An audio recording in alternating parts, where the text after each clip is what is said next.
Hello people, welcome back to this channel, and today I will like to show you the way how you can remove emoji from face on a picture with the PixArt application. First, you just need to open the PixArt application on your phone, wait until it's perfectly loaded, and the next thing you need to do is just go tap into this plus button, and then you just need to pick the picture that you want to edit. Now I already got this picture, but then I have the emoji on the face, and how we can replacing it with something more aesthetic. You just need to take a look at this bottom feature, tap into the effects, and now you just need to tap into the blur section. The next thing you need to do is just go find the blur that you want to get, and here I will let you use this radial blur.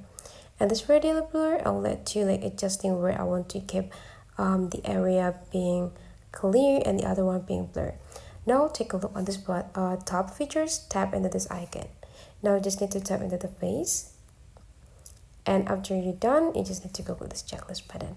Now you can see that the emoji is being blurry. Now you just need to tap into this to adjust the blur intensity, and I would like to make this more intense. And you just need to tap into the apply. Now you can see now this emoji could be blurry, and it can make your picture much more aesthetic. So you just need to download it to get this picture into your photo library. That's for today's tutorial. If you find this really helpful for you, just don't forget to tap into the thumbs up button and turn on the notification for upcoming videos. Thank you for watching, and let's meet again into other tutorial.